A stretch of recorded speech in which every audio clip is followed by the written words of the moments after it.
Well, good morning and welcome back to another of our weekly live Ask Me Anything sessions. You will notice that things are a little bit different here. That is because we are on location at the beach. I'm super excited, guys, for you to check out all the fun things we have been doing, and we are going to get your questions answered for the next 20 minutes. So stick with me. If you're joining me live, go ahead and drop your questions right now on social media marketing. I will happily get those answered for you. Hello to our new members, our new viewers. I'm so excited to see you guys. We did have a couple of questions sent in early, so we're going to go ahead and we're going to take a look as we were hanging out at the beach. I was going to take you guys outside with me, but unfortunately, just as I hit the live button, it went and started to rain. So here we go, guys. We are going to go ahead and get these questions answered. Amber wrote in and she says, is it true that using hashtags in the same order will hurt your posts? All right, so here's the deal. We know with the algorithms that we are making sure that we are not looking like a bot. Because if we start to look like a bot, the algorithm is going to ding us. It's probably going to deactivate our account. We might get kicked off the platform. It will be a really bad thing. And so we are making sure that we do not look like a bot. So if you are copy and pasting the exact same hashtags in the same order, what does that look like? What does that tell the algorithm? That you are not putting any effort into it or that you're a bot. And that does not help you. It does not look good for you. So you do want to make sure that you're using similar hashtags, but you do not want to, sorry, I'm seeing questions come in. This is awesome.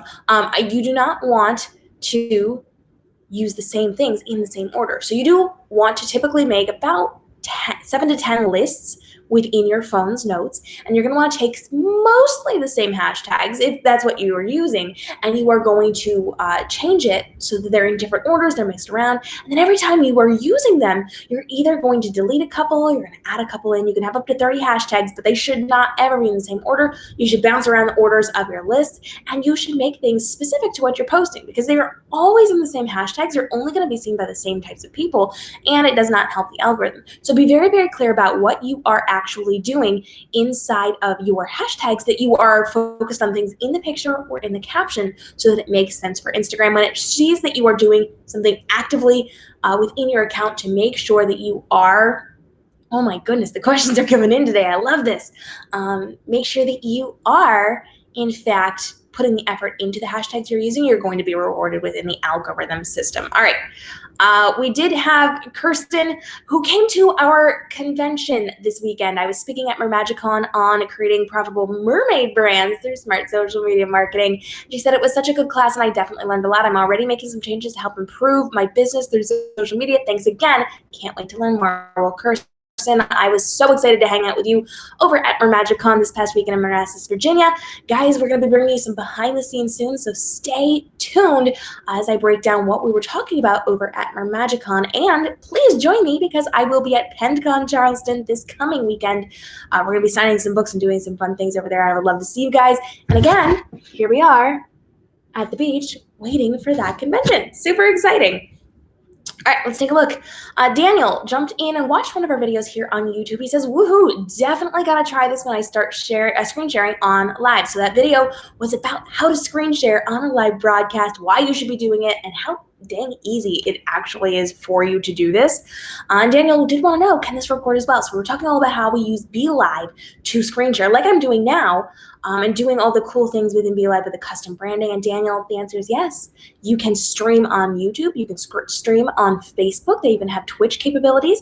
And you can record offline. So it always saves your recording on the platform you're recording on, Facebook or YouTube.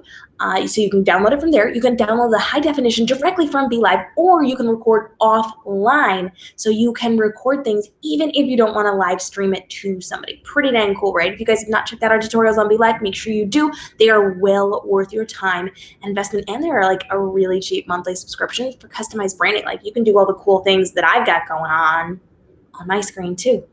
Smile Time Weekly, hello, excited to see you guys. We are getting all sorts of great comments. Let me see.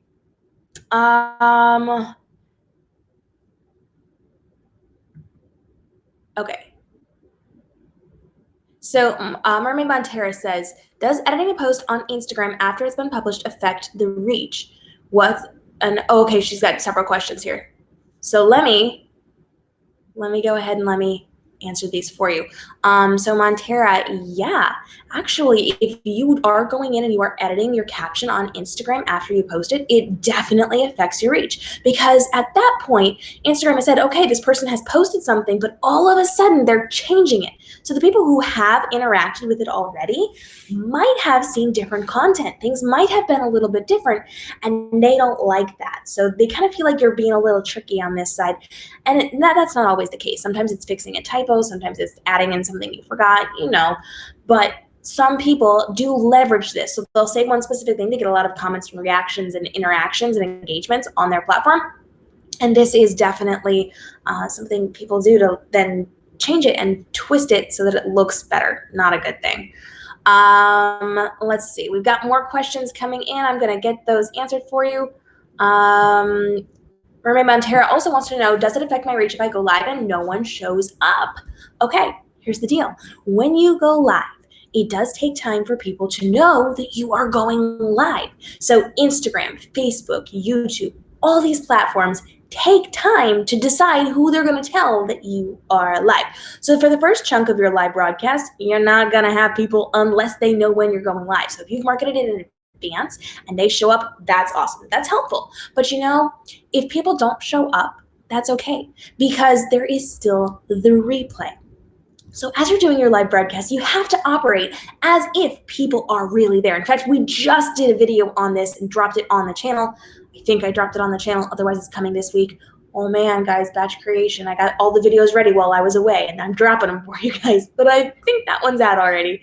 If not, subscribe and notification bell, because I will be dropping it in the next couple of days between now and next Tuesday. I got all my videos done for that batch of time.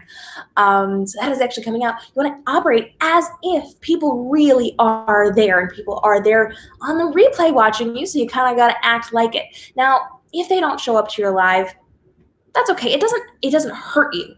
That does not hurt you if you show up and no one else is joining your party, as long as you are getting interactions on the flip side. So when you're done, you need to market it. You need to leverage it. You need to get people over there so that they are checking out your live broadcasts, and you want to make sure that they know that you have gone live. So as long as you're getting that interaction, it's really going to help you out, but it's not going to hurt you if nobody shows up. Please don't avoid going live because people aren't going to show up. Now, that said, I do want to make sure that you are going live in a timely fashion. So when are your viewers available? Is it the middle of the day? Probably not. Is it before work? Well, that depends on who your client is. Are they getting up early, and are they on social media? Maybe. Is it right before primetime television? Yeah, that's probably a really great time for you to go live. So you have to be aware of when people are there and then condition them. So if you're creating a weekly show like some of mine, you are training people to show up in real time, and it really helps your statistics, and they work you into their schedule. If you're just going live whenever, you're not going to get as big of an audience. So it doesn't hurt you if nobody shows up, but it definitely helps if people are. Okay. I'm going to go ahead and I'm going to, wow, comments coming in today. I'm excited for this one. Let me keep going, because we've got some great comments from people. Harmony Homestead hung out with us this week and said, subscribe. This is priceless information. Thank you for the new knowledge. Well, Harmony Homestead, thank you so much for hanging out with me. I appreciate you coming to chill. Alexis said, should I be blogging as an artist? Well, Alexis, here's the deal. Blogging is amazing because blogging is all about SEO. When Google is searching the internet for answers for things, when people are searching for answers to questions, they're looking for content, and they're looking for updated new content. So should you be blogging? Yeah, because you know what? Your website pretty much isn't going to change. That is pretty much there. The last time you updated your website was probably a while ago. And if you do not have updated current information, they're going to go with somebody else. So blogging is amazing. Does it take time? Yes, it does. Do you have to be very intentional about the SEO, about the title, about how you're wording things, about how you're saying things? Yes, you do. But you know what? It is so worth it in the long run, because if you're finding that you are creating more searchable content, you are going to then be found more and higher within Google and YouTube. Remember, YouTube is the second biggest search engine, owned by the first biggest, Google. So if you are creating video content and you're creating blog content, this is going to seriously help you to be able to get found on the internet. All right,